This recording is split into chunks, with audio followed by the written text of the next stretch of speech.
Molly represents Devonport, where there's stuff going on there. I represent the Northwest, which is a huge region going from the Welsh border to the Scottish border and includes obviously Barrow and Sellafield.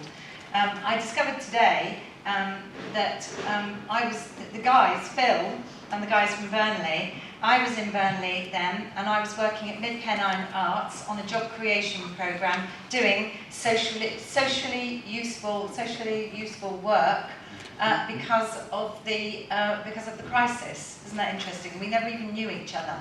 But I was thinking a bit more about what would happen if we joined those dots up then, because I think the dots are being joined up now, and I say that partly because of the film that we were shown and your words about media and creativity. Molly mentioned the word creativity.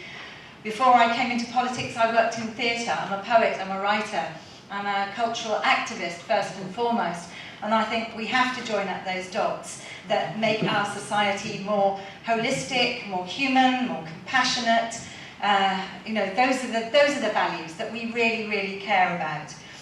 Anyway, I'm going to talk a little bit about Cumbria, and then I'm just going to throw some words out there. But Cumbria, it's very peripheral, and Barrow is the most peripheral bit, and that is part of the problem that I face, certainly when we're talking about what we're going to offer as an alternative up there. There's very poor infrastructure. I mean, HS2 is no good for anybody beyond Manchester, frankly, even if you're trying to get to Bolton and Burnley. It's really, really difficult. So we have an infrastructure problem. We've got really, really poor health and a lot of poverty in Cumbria.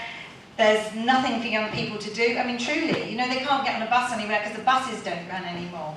And there's a brain drain. And then last year we had the most devastating floods in the country. So everything we have been talking about today is also about joining up those dots too, because the people in Cumbria were the victims of climate change. They became climate refugees, and this December many of those people will still not be in their homes. They are still refugees. They lost their jobs, they lost their businesses, they lost their homes, and some people lost, they lost many things.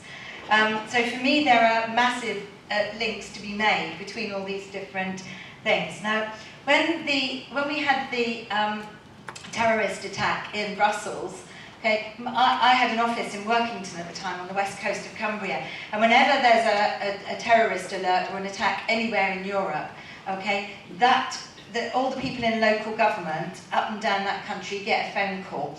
And Sellafield was put on high alert. And Sellafield, at the minute, I think is the #1 terrorist target in this country. So if Trident goes ahead, well, it is going ahead at the moment, where does that put Trident? Okay, that's something else to think about, that we are not safer because we have Trident. We are less safe because we have these things. And if it's true just for a civil energy generator, it's going to be even more true for something which is about conflict, which is a weapon. So I wanted people to think about that. Trident is a so-called stealth vessel, which means it's not supposed to be detectable. But as we know, the world has moved on, and cyber communication and drones now mean that the Trident submarines will everybody will know where they are. I mean, we'll be able to Google it and have a look at it on our computers. So it's already obsolete, folks. It's not a going concern right from the start. I just wanted then to come and talk a little bit about alternative uses for military spaces. And that's because I don't know how many people know about Greenham Common. Greenham Common is now an arts centre, folks. Right? For those of you that don't know, it's an arts centre. It has a whole range of small industrial units for artists from different countries to come and work together on peace projects. There is also an amazing secret radio communications station somewhere in Latvia where there are artists rebuilding the antenna and the communication systems so that they can actually broadcast citizen journalism and do sound art. So I'd like to propose that we use these spaces for creativity, for collaboration.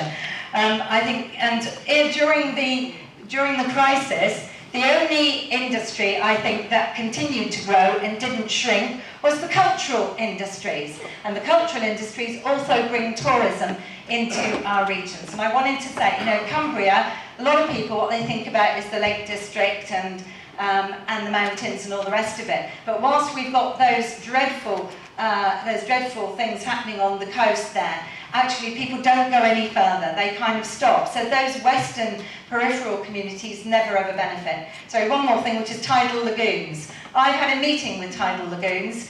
In the National Infrastructure Plan, there were plans for 2 tidal lagoons on the west coast of Cumbria and 1 on the coast of Lancashire and in other parts of our island. So tidal lagoons are in there, but because the Conservatives, they will just push that further down the priority list now. But we need to speak up about those alternatives. Okay. Thank you very much.